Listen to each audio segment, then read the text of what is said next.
Welcome to Nickbox.com. My name is Nick, and this is my box. Today I want to talk to you about writing and this challenge of mine, which is to get you to join me in this project, which is to write a novel within 1 year. Well, slightly less than a year now. You should probably get started. I've been watching a lot of videos online from authors who have written books and been published, and a lot of them say that to start writing, you first need to start reading. Now this makes perfect sense to me because a painter doesn't go out and start painting without first looking at a few paintings. Or a photographer doesn't go out and take pictures without first checking to see what other people have done in the world of photography. So why would you write without reading first? One of the other big messages that I've taken from watching these videos is that your first draft is going to suck. Now seriously, I would love to think that the first draft of my book is going to be the world's greatest book in history. All other books will bow down before it. You will never need to read another book after you read my book. But that's just not the case. My first book, it's going to suck. If you start writing, your book is going to suck too. You're going to read through that thing and go, what in the world was I thinking? A musician doesn't just pick up an instrument and automatically know how to start playing. They have to practice. They have to hone their skill to be able to play anything. They have to learn sheet music. How do you learn sheet music? You learn to read first. And that's what you got to do with your book. You have to learn how to read. You have to see what other people have done. What are the stories people have put together?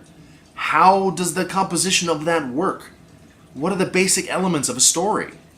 Before you can actually start putting it down on paper and writing your own. One of the hardest things about writing something is actually finishing it. I've started so many projects. I've worked on scripts. I've worked on books. I've written the first page of one of these novels hundreds of times. I've never even written the second page. That's one of the great things about NaNoWriMo. It forces you to actually try to finish the novel. Don't worry about, this part of the story is not working so well, or, you know, if I did this early on, this would be great here. Don't even think about that. Just focus on finishing the story.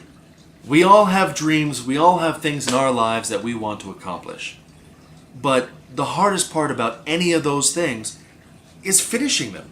Whether you're painting a picture, or planning a garden, or doing any number of things around the house that you need to do, the hardest thing to do is to actually finish. There are very few things that I can say that I actually finished. Every year, I put together a list of New Year's resolutions, and I can say the only thing that I've finished is the list of New Year's resolutions. The second hardest part is starting it. Well, I've started! I haven't actually written anything yet, but within the next couple days, few days, week or two, month, you know, there's a lot going on. Why is this so hard? Thanks for keeping up with me. Thanks for watching my videos. Third one down. I'm looking forward to more. And thanks for being awesome.